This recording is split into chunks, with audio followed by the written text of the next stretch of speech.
Llenaron estadios y grabaron discos, tocaron en todas las islas y sus videoclips se emitían en televisión. Inspiraron a nuevas generaciones hasta que se toparon con esta frontera, el Piélago, esa superficie del mar que representa lo que nos une y nos separa del continente. Una barrera que ha supuesto durante décadas un obstáculo para desarrollar carreras artísticas que morían de éxito en Canarias.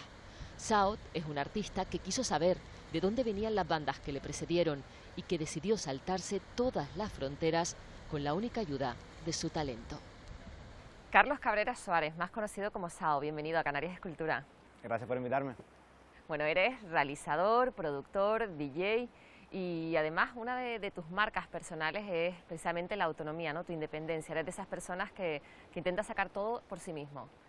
Yo creo que toda la inquietud esa nació del conocimiento por el aprender, ¿no? Creo yo, y también la necesidad.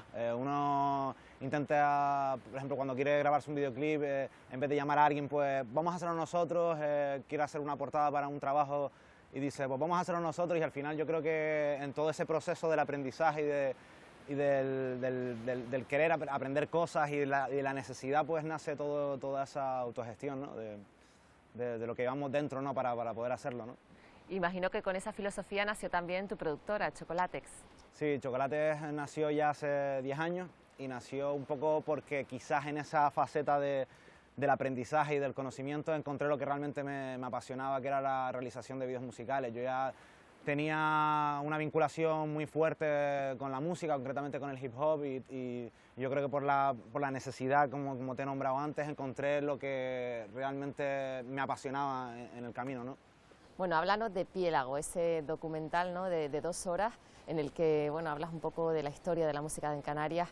¿Por qué? ¿Por qué decidiste apostar por esa generación de músicos, ¿no? que realmente es una generación que no es la de tu época?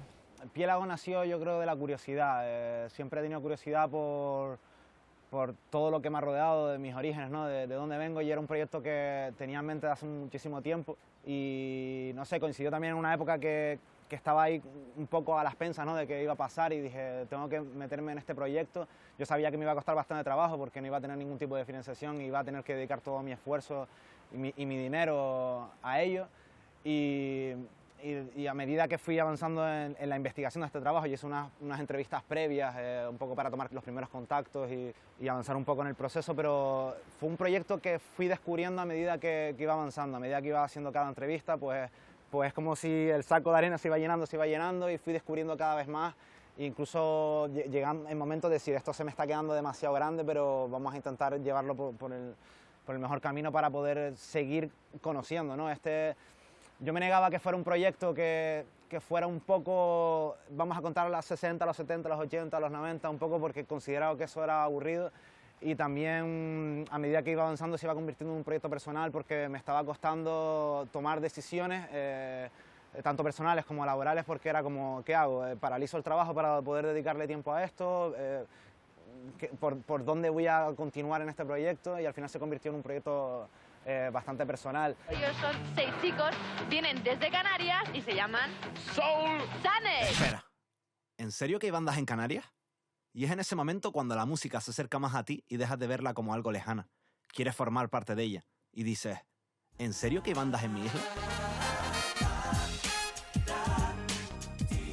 Decidí que fuera solo de Gran Canaria por falta de tiempo, básicamente, pero sí quería abarcar todas las épocas desde los inicios, prácticamente que inicia con los 60, pero también tocando temas que mucha gente comenta en la calle, pero no son capaces de ponerle voz en medios de comunicación o llegar, por ejemplo, a comentarlo en el gobierno, por ejemplo, temas de ayuda, subvenciones, y que mucha gente pues no comenta. Y también ese punto que hace que no pongamos las vistas mucho más allá de Canarias y tropezarnos con este gran océano que nos rodea, ¿no?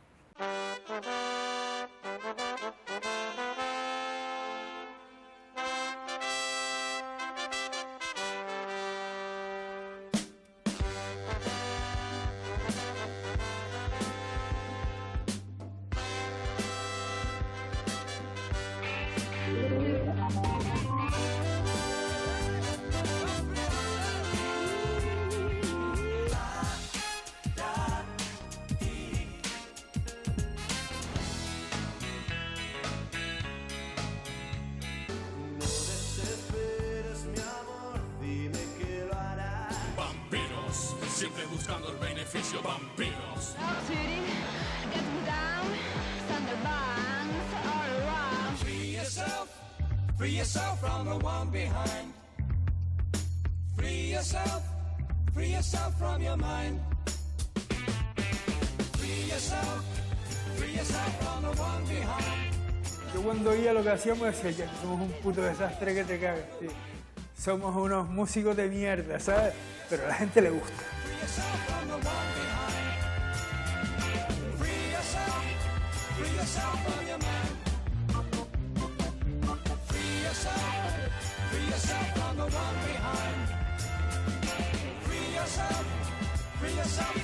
Trabajaba de 10 a 6 de la mañana y sonando Mari Mantequilla en 40 principales. Estábamos en el 37 de la lista. Yo decía, ¿qué coño hago aquí cargando cajas?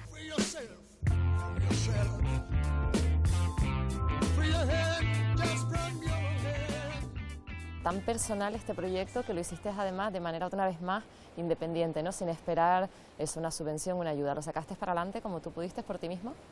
¿Y cómo se consigue un proyecto así tan ambicioso? Partimos de la base de que yo siempre he estado en contra de las ayudas y subvenciones, porque considero que muchas veces nos condicionan, ¿sabes? Porque al final parece que tenemos que depender de esas ayudas y subvenciones para poder seguir caminando, y yo creo que no es así. Yo creo que no debemos depender de esas ayudas y subvenciones para poder conseguir tus metas, porque al final te quedas en tu casa como esperando, bueno, si me dan este dinerito, pues vamos a hacer esto. No, yo creo que cada uno tiene que seguir avanzando al margen de eso. Eso tiene que ser un apoyo aparte del camino, ¿no? Entonces, yo me negaba un poco a pedir ayudas y subvenciones. Mucha gente sí que me decía, tío, pero es que este proyecto, en la envergadura que tiene, deberías pedirla. Yo pedí ayudas para este proyecto y me las negaron todas, además convenciéndome de lo que se está diciendo en el documental es real y es verídico. Al final las ayudas van a los que están cerca del poder y son los que reciben esas ayudas de los que están cerca del poder. Entonces, yo creo que para mí me sirvió mucho que me negaran esas ayudas, porque puse en valor todo lo que decía en el docu, y también con eso demostré que al final no dependemos de las ayudas ni subvenciones para poder seguir caminando y para conseguir cualquier cosa que nos propongamos, ¿no? ¿Crees que también no depender de esas ayudas lo hace un trabajo más independiente? Totalmente, yo creo que además lo hace real, lo hace verídico, demuestra que lo que se está poniendo ahí tiene todo el peso y todo el valor, y está respaldando todo lo que estás diciendo, que no te hayan dado esas ayudas o que no te apoyen en ciertos aspectos. Yo lo que lo hace más de la calle, más real, creo yo. La búsqueda de la independencia artística es tan vieja como el arte. Son muchos los intentos y muy pocos los éxitos. 1919. 4 de las figuras más taquilleras de Hollywood se alían para crear su propio estudio y trabajar al margen de las grandes compañías. Charles Chaplin, Douglas Fairbanks, Mary Pickford y D.W. Griffith fundan la United Artists para mantener el control creativo y económico de sus películas. Su trayectoria errática la llevó al borde de la bancarrota hasta que en 1950 los fundadores que aún quedaban, Chaplin y Pickford, perdieron el control creativo sobre la firma. Acabó absorbida por los mismos grandes estudios de los que trataba de huir. Los últimos y los que con más fuerza han intentado situarse al margen de la industria han sido los músicos. La crisis provocada por Internet y el descenso en ventas de discos llevó a los británicos Radiohead, ya en 2007, a publicar su disco In Rainbows de forma independiente, incluso a dejarlo en la red para que se pudiera descargar por el precio que cada comprador quisiera, sin valor fijado. Los rockeros industriales Nine Inch Nails también lo hicieron, pero con menor éxito. Solo sacaron 2 discos en su propio sello antes de volver a firmar por Warner de la falta de ventas. En España, Ojos de Brujo creó su propia discográfica, la que sacó su segundo disco. El tercero y el cuarto volvieron a ser con una multinacional. La publicidad, la presencia en medios de comunicación y la distribución son las grandes anclas que fijan a los artistas al amparo de las discográficas. Sin embargo, algunos como Juan Perro aceptan una menor presencia mediática a cambio de un control creativo absoluto. Casos milagrosos como el de Vetusta Morla, que empezaron en su propio sello, Pequeño Desastre Animal, y allí se mantienen, son los destellos de luz que hacen pensar que la independencia casi absoluta puede llegar a lograrse algún día.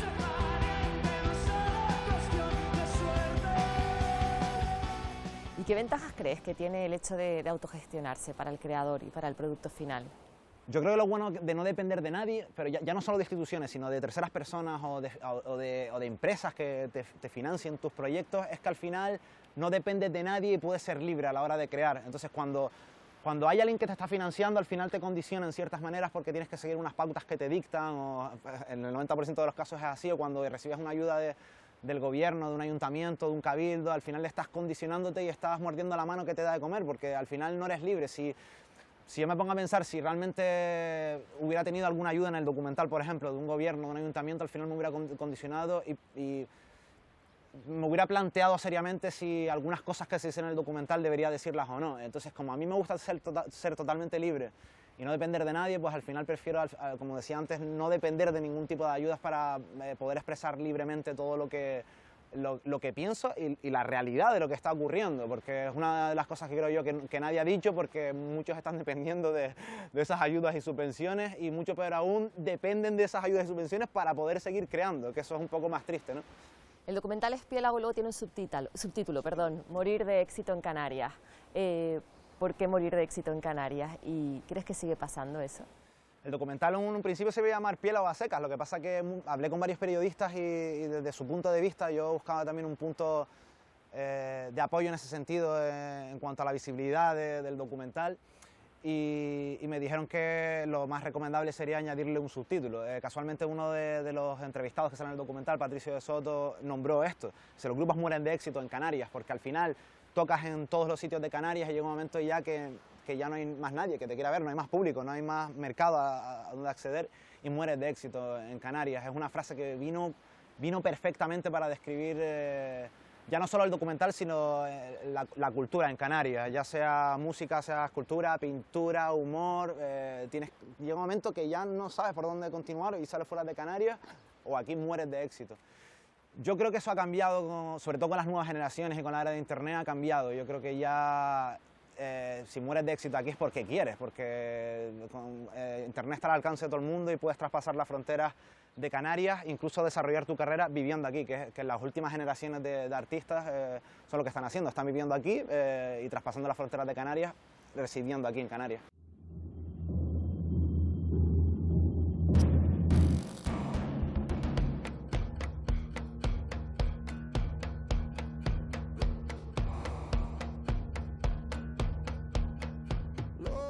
La fundición artística es un proceso que demanda mucho los otros artistas, porque nadie tiene una fundición en su taller. Entonces nosotros hacemos esa parte técnica del trabajo de los artistas, es decir, ellos vienen ya con su proyecto en su cabeza, con su idea perfectamente definida. Nosotros lo que hacemos es transformarla en bronce. Y hacemos también nuestras propias esculturas como artistas. Yo no trabajo una técnica concreta, sino que trabajo cualquier tipo de técnica que me haga bien para el fin al que quiero llegar. Y me he dado cuenta que soy muy de oficio y que necesito el oficio. Es un pequeño reto, ¿no? Un diario. Hay cosas que son más de pasión que de poderlo vender, porque tú sabes que hay cosas que pierdes dinero, es decir, no lo van a valorar. Ahora mismo estoy con el tema de poner piel a otras cosas, objetos cotidianos con pieles pues ahora mismo vegetales, de drago, del tronco del drago. Con el molde que previamente le he hecho a un tronco de un drago, voy poniendo capas de cera, las voy cogiendo como si fuera como una piel, y entonces las voy añadiendo a la forma, ¿no? La tienda a mí me ha aportado mucho porque la parte creativa la estoy metiendo ahí, ¿no?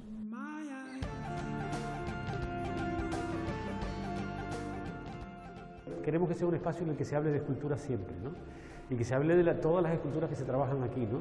Nosotros tenemos, pues, tanto escultores abstractos, en figurativo tenemos gente buenísima que has puesto aquí, no tenemos ese criterio de excluir ningún tipo de lenguaje, sino que toda la escultura tenga cabida aquí, escultura de calidad, ¿no? Entonces, hemos creado una línea de productos de bronce en el que adaptamos las técnicas, pero a un producto más comercial, de obra en pequeño formato, de miniatura.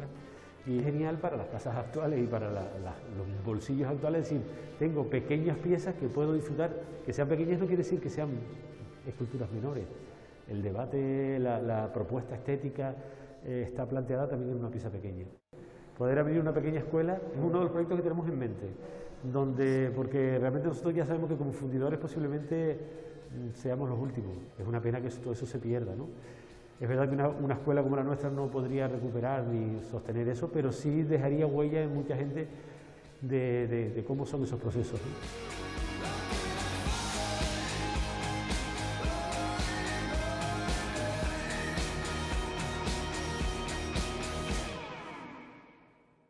Bueno, en el documental tú eres el director, el operador de imagen, el productor, el montador, realmente lo eres todo en ese documental. ¿Crees que las nuevas tecnologías también hacen posible, ¿no?, esta autonomía y también posibilitan acercar la cultura, democratizar la cultura?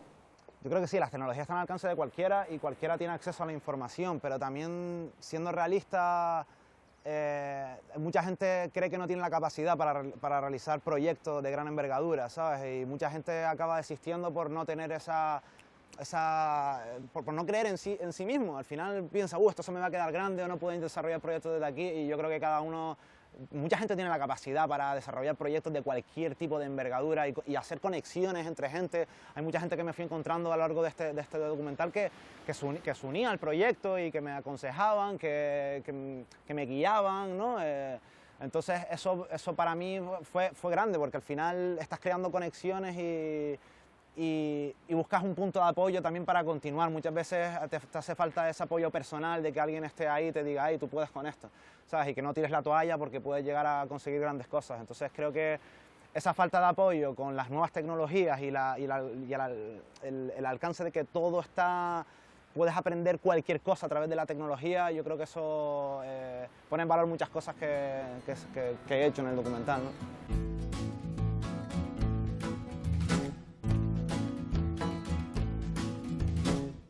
Yo primero empecé con una pletina LR, que grababas, tocabas la guitarra encima de eso que ya habías grabado y era como ¡yo! ¡Qué subidón!, ¿no? Pisando fuerte, volando alto, con este ritmo, vamos caminando. Yo quiero tocar, yo quiero hacer música, yo quiero grabar, yo quiero crear, soy una persona muy inquieta y con la música es donde descargo esa inquietud.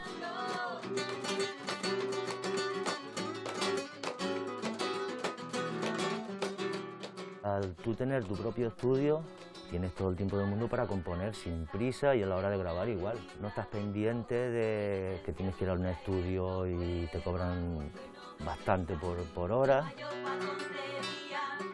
Cuando yo me hago un disco, la producción publicitaria es mínima, porque eso lleva dinero, ¿no? Lleva mucha pasta. Nosotros hacemos también muchos conciertos antes de esto del COVID. ¿Y qué pasa? Que en los conciertos, ¿quién va? Aquí en La Palma, por ejemplo, a los conciertos van, la mayoría de gente son alemanes, gente de fuera, de la península. Creo que soy más conocido en Alemania que aquí.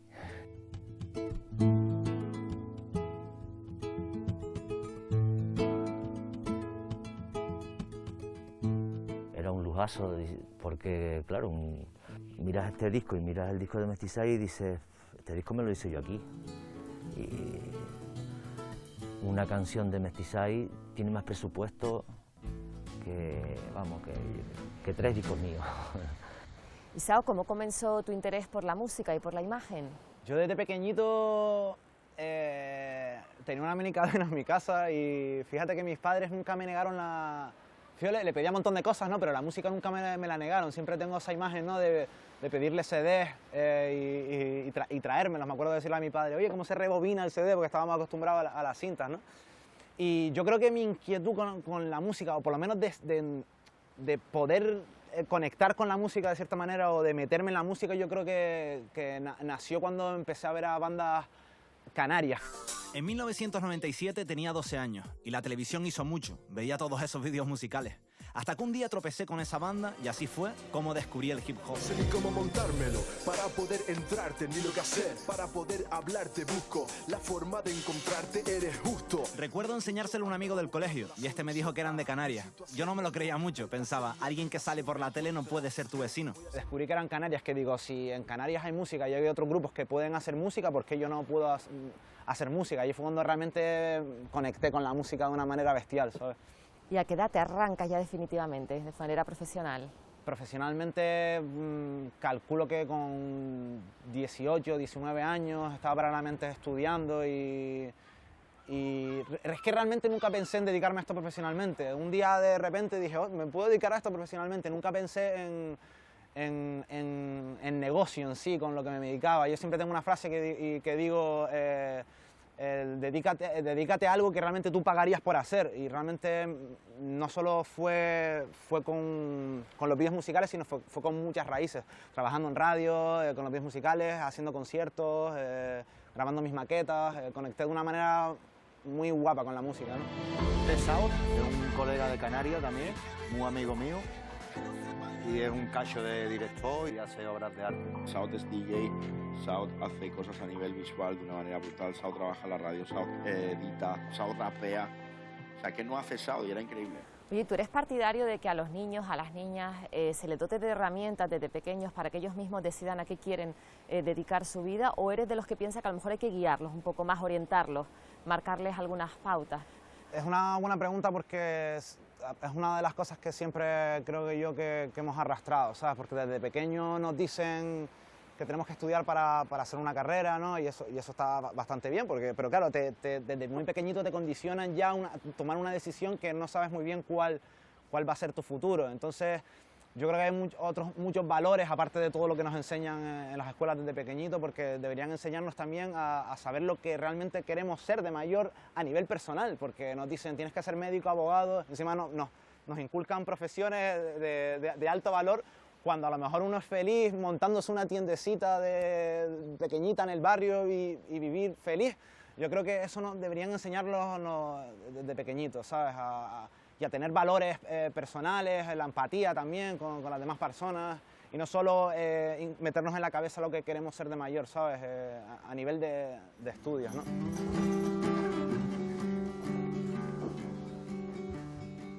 A mí me apetecía que estuviera la palabra equipo porque estaba claro que esto no podía ser de una sola persona y la palabra para con el verbo y con la preposición, ¿no?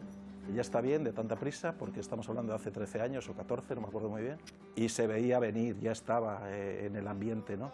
Una aceleración de medios, de redes, y la otra era el para en cuanto a alternativo, intentar hacer algo distinto. Necesitábamos un espacio y considerarlo como una herramienta más fundamental para que la gente se viera las caras.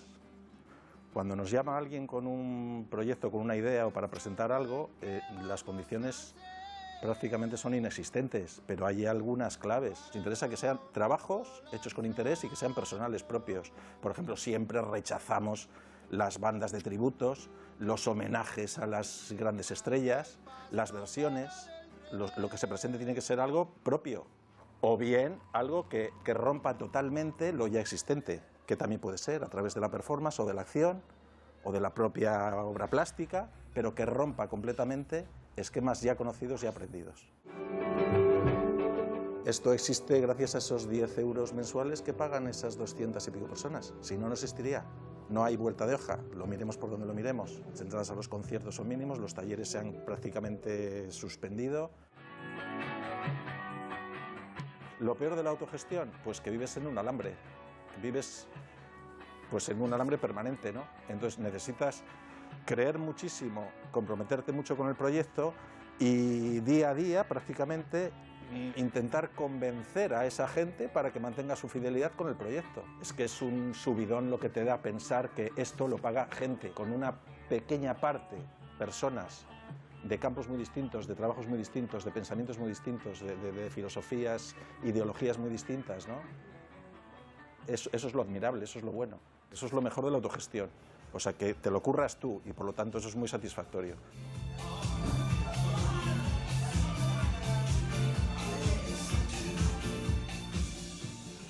Volviendo a Piélago, hablando de Piélago, otra de las cosas que llama la atención es sobre todo el material. ¿Cómo conseguiste ilustrar tan bien esas décadas, ¿no? Teniendo en cuenta que, bueno, que no teníamos el acceso que tenemos ahora mismo a las nuevas tecnologías ni la facilidad de encontrar imágenes? ¿Cómo pudiste ilustrarlo tan bien?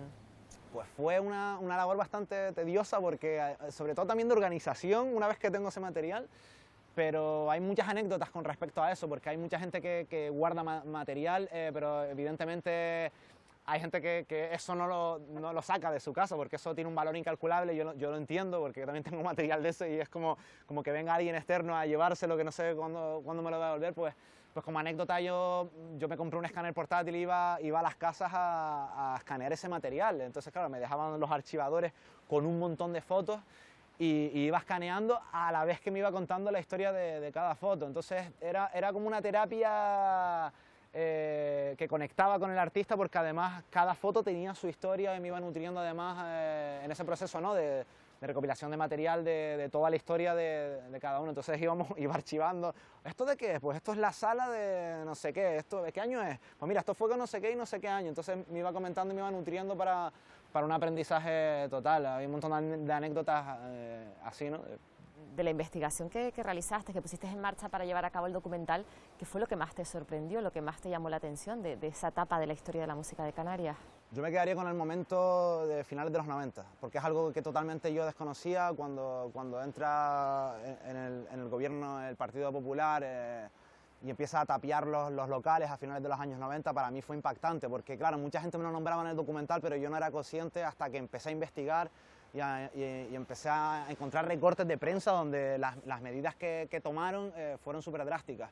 O sea, llegaba una cuadrilla de operarios del ayuntamiento con camiones y un bloque de 20, los ponían ahí, tapiaban los bares literalmente. O sea, vecino que se quejaba, bar que cerraban.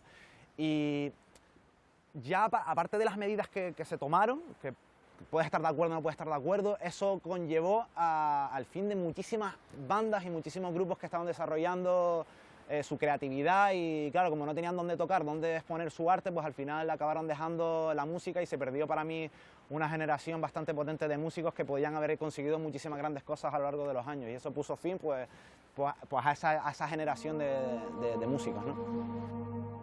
Y de la desesperación y el miedo y la destrucción resurgen ahora nuevos versos.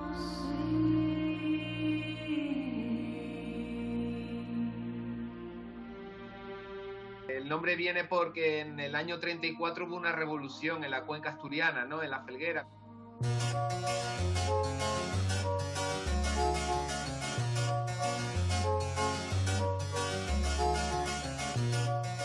Cuando de pronto desciendes y vas a la calle te das cuenta que están pasando una infinidad de cosas y que las instituciones no las conocen, ¿no? Antes eran minorías, ahora son grandes minorías, ¿no? Lo que antes era propuestas que podían ser en la periferia de la cultura oficial, ahora mismo la cultura oficial se pega por esas propuestas, ¿no?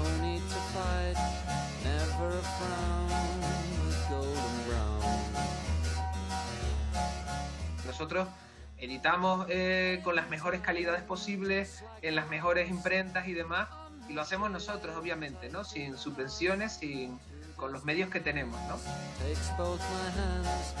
Yo creo que se cuidó mal a la gente que consumía cultura, que compraba cultura, ¿no? Por eso es el placer también de coger un libro bien editado, ¿no? Que los pongas en la estantería casi como si fueran amuletos, ¿no? Y el placer de coger un disco, un 7 pulgadas, un vinilo, ¿no?, que hasta huele bien. ¿Y con qué proyectos andas ahora? ¿Qué planes de futuro tienes? Yo soy una persona muy inquieta y que ando en mente mis proyectos. Entonces, uno de los proyectos que tengo parados son la producción de eventos, tanto en Gran Canaria como en Tenerife. Eso lo tengo parado ahora mismo por la situación. La marca Fleje de Flow, pues, es una de las cuentas pendientes que tengo, porque es una marca que nació porque sí, para autofinanciar otros proyectos que tenía y que lo he tenido un poco de lado, y ahora me he puesto las pilas porque considero que tiene un gran potencial. Y los vídeos musicales es mi principal fuente de visión, ¿no? Eso es lo que ahora mismo tengo en un proyecto, es un proyecto firme, Chocolate es un proyecto firme, y es lo que con los proyectos que ando en los próximos meses, ¿no?, y cara a todo este 2021. Sao, pues enhorabuena por ese documental, te deseamos mucha suerte y gracias por haber estado este ratito en Canarias Escultura. Muchísimas gracias a ustedes por invitarme y ojalá que sigan estas iniciativas. Las nuevas tecnologías están haciéndole frente a la industria que ignoró el acento canario. Esas mismas que están permitiendo que las creadoras y creadores no tengan que elegir entre tener éxito o quedarse en casa. El tiempo dirá si Piélago se convierte solo en fuente de inspiración o seguirá representando una frontera para el talento.